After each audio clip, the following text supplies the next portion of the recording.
Gente, eu tô me recuperando ainda da segunda dose da vacina, porque a segunda dose aí tá difícil, hein? Desculpa até o áudio aí se sair baixinho, tá bom?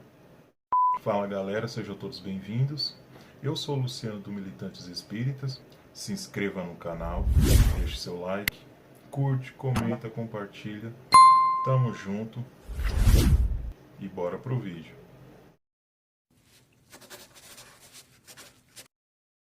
Eu vou ler essa pergunta, mas só que eu não sei se é uma afirmação ou se é uma pergunta. Me enviaram e eu vou ler ela aqui, tá bom? O Espiritismo fala da reforma íntima, mas não ensina como fazer a reforma íntima. Agora vai, hein? Ensinaram não, foi? A reforma íntima é como se fosse uma casa. Uma casa em construção, ou em reforma, ou em mudança. E limpeza também. Você vai estar mexendo aí em pontos que te incomodam. Com a reforma íntima é assim. Porque dependendo do caso, da situação, você não percebe algum ponto de vista, ou outras pessoas percebem, ou você pode até acabar aí prejudicando alguém por não perceber esse incômodo aí. Foi falado em vídeos passados aqui, que nós temos que substituir maus hábitos por bons hábitos, certo? E como conseguimos fazer isso? Aprendendo a nos conhecer. Aquilo que chamamos aqui do que? De autoconhecimento. E o principal de tudo, não é somente se conhecer, mas sim também reconhecer. Reconhecendo esses hábitos ruins, você já está começando a se conhecer. E o reconhecer é importante, por quê? Porque já é um sintoma da presença da reforma íntima. A raiva é um instinto positivo? Acredito eu que não. É um instinto ruim. E se você sente raiva o tempo todo, isso não é normal. E com a reforma íntima, o autoconhecimento, aprender a se conhecer e a reconhecer alguns pontos aí, você vai entender o quê? Que isso pode causar danos psíquicos, espirituais e materiais. E quando você começa a perceber isso, você o quê? Reconhece que isso é prejudicial, onde você busca o quê? A mudança. A mudança desse hábito. E com a reforma íntima você aprende o quê? Que você precisa mudar, precisa destruir um mau hábito aí, substituir por um hábito bom, uma mudança ou uma limpeza. A reforma íntima te ajuda a arrumar a casa mental. Aí tem pessoas que falam: ah, o Espiritismo só me ensinou a sufocar os meus instintos. Eita, nós, hein? O Espiritismo, a doutrina espírita, ensina e me ensinou o quê? A como tratar e a conhecer sobre esse instinto. Conhecer sobre algo que é interno. É totalmente diferente de sufocar. É totalmente diferente porque sufocar, você já chegou sufocado. Antes de conhecer tudo isso que está acontecendo com você, você procurou por quê? Porque aquilo está te sufocando, certo? Você já chegou, buscou aí dentro da doutrina espírita aí algo que onde você já estava aí, ó, sufocado, já estava aí, ó, na beira do precipício aí. Então a doutrina espírita me ensina o que eu posso fazer, o como eu posso fazer, aonde eu posso fazer. No exemplo aqui da raiva, nós temos que fazer o quê? Conhecer tudo isso, 360 graus, e qual é o certo a fazer? Ponto de vista que a doutrina espírita ensina, procurar a calma. Vamos colocar como se fosse uma lei. Se você tem raiva, raiva, raiva, pratique a calma, a calma, a calma. O bem, o bem, o bem. Certo? Tamo junto? Tem pessoas que falam, o espiritismo, que não sei o que, só me ensinou a ser bonzinho, que eu não posso soltar os meus cachorros. Meu, gente, é livre-arbítrio. Entende? Daqui a pouco vocês estão falando que o espiritismo ensina a você, né, a não ficar indignado. Não. Totalmente diferente, gente. Todo mundo tem o seu lado bom e o seu lado ruim. E o espiritismo ensina o quê? Meu irmão, existe um outro ponto de vista. Ou vamos colocar assim, o outro lado da moeda aí é mais vantajoso do que você ficar com raiva. Mas o livre-arbítrio é seu. Se você quiser soltar os seus cachorros, solte os seus cachorros. O importante da reforma íntima é o quê? Você saber que tem um lado que é mais produtivo do que você sair falando bobagem aí. Livre-arbítrio. Livre-arbítrio.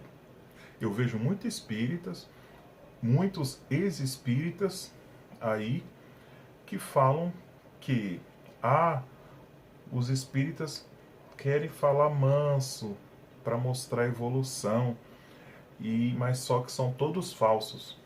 Gente, pelo amor de Deus. O espiritismo ensina o quê? Que vibração é importante. Se a pessoa está alterada, qual é a melhor forma de você conseguir dialogar com essa pessoa? É gritando? Entrando nessa mesma sintonia de raiva que essa pessoa está? Acredito eu que não é a melhor opção. A doutrina espírita me ensina, junto com a reforma íntima, que isso não é vantajoso. Lembrando, livre-arbítrio. Por mais que às vezes, ou quase sempre, nós não conseguimos baixar a nossa vibração para que o outro consiga chegar. Meus irmãos, livre-arbítrio. Se você quiser gritar, você grite. Mas a doutrina espírita me ensinou, junto com a reforma íntima, que é melhor você serenar do que se exaltar junto. Entrar na vibração, entrar na sintonia aí. Então você precisa o quê? Entrar no flow da coisa, certo? Entra no flow. Ou então aquela frase, tá sentindo a energia? Antes positiva do que negativa. O cara tá aqui, se exaltando, e você tá aqui. O que você faz? Você vai subir para gritar junto? Não. O que você faz? Vai falando calmamente até que a pessoa comece a entender e entrar na mesma sintonia que você, ó. Tá sentindo energia, meu compadre? Entra no flow. E outra, tem vezes que a pessoa que está aqui exaltada, por você falar manso, ela fica com mais raiva ainda. Então, gente, é complicado. Mas você precisa entrar no flow, né? Ou no caso, a pessoa precisa entrar na sua sintonia. Não é você se exaltar junto com ela, certo? E lembrando, se for para discutir, é para construir, jamais para destruir, certo? Uma mãe que canta uma canção para a sua criança dormir. Cadê? Cadê o... Aqui, ó. Ela tá aqui, ó, embalando a sua criança, tal, e a criança chorando, chorando, chorando. O que, que a mãe vai fazer? Ela vai espernear junto com o filho vai ficar mais agitado ainda. O que, que ela tem que fazer? Embalar o seu filho, vai embalando, embalando aqui, ó, dorme, dorme, dorme, vai embalando, cantando uma musiquinha aqui, ó, conversando com a criança, até que a criança entre na mesma sintonia que você e assim ela pare de chorar ou acabe dormindo. Então, entra no flow, ó, a pessoa que tem que entrar no seu flow. Não é você que tem que entrar na agitação dela. Então, como assim, como assim a doutrina espírita não ensina a reforma íntima? Não será que você está procurando aí, vamos colocar aqui, tudo mastigado? Mastigado, mastigado, e mesmo assim a pessoa não consegue entender. Então, estudar. Temos que estudar muito isso. Interiorizar e colocar em prática. Dentro dos livros espíritas aí, doutrinários, existe sim falando sobre reforma íntima, mas você precisa procurar. Por isso que nós temos os nossos aí, expositores aí. Eu vou citar aqui, ó, Sinal Verde de André Luiz, tá? Chico Xavier, Agenda Cristã, tem Vinha de Luz, o Evangelho segundo o Espiritismo, existe reforma íntima lá dentro. O Livro dos Médios, existe reforma íntima lá dentro. O Livro dos Espíritos, tá bom? Missionários da Luz, tem um monte de livros aí que ensina a reforma íntima. Mas só que você tem que entrar na mesma vibração do livro, senão você não consegue entender. Uma das grandes qualidades que existem dentro da doutrina espírita é o quê? Te deixar livre. A doutrina espírita não te limita, tá? Você é livre. E você consegue analisar 360 aí. A doutrina espírita nos dá a oportunidade de olhar com os nossos olhos, tá bom? É livre. Não é exclusividade do espiritismo. Não foi o espiritismo que criou a reforma íntima. Isso é universal. Se você parar para pensar, isso é universal. Com o meu livre-arbítrio, eu enxergo com os meus olhos, certo? Isso é reforma íntima. Porque eu vou saber o que é certo, o que é errado, o que eu posso consertar e o que eu não posso fazer. Tá entendendo aí a jogada? Mas você também tem que ter o empenho e a dedicação de buscar o conhecimento. Senão, você não aprende o que é a reforma íntima. E tudo isso que eu estou falando aqui é o mecanismo da reforma íntima. É o básico. Outro exemplo de reforma íntima está lá em João, no Evangelho de João, capítulo 8. Lá onde que fala sobre a mulher adúltera. A passagem de Jesus. Eu vou contar aqui com as minhas palavras. Estava tendo a festa do tabernáculo lá em Jerusalém, e pela manhã Jesus estava lá com seus discípulos, conversando com o povo, né? Conversando lá.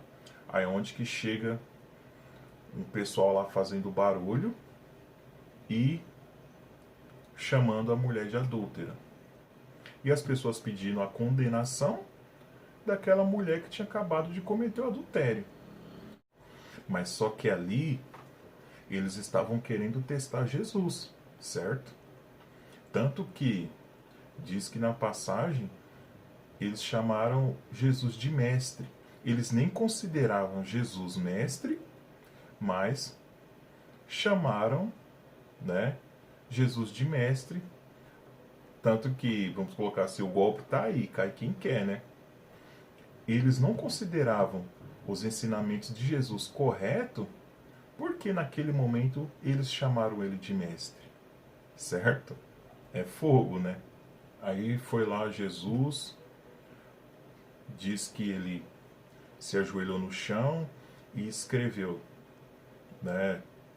Algumas passagens falam assim, que ele escreveu: aquele que não tem pecados que atire a primeira pedra. E aquelas pessoas que estavam condenando começaram a sair. Primeiro os mais velhos, depois os mais novos. Então, onde que existe uma reforma íntima em relação a isso aí? Aonde que está a reforma íntima nisso aí? Se você está num grau de evolução, o julgamento, a condenação não vai existir. Porque você vai olhar para si em primeiro lugar.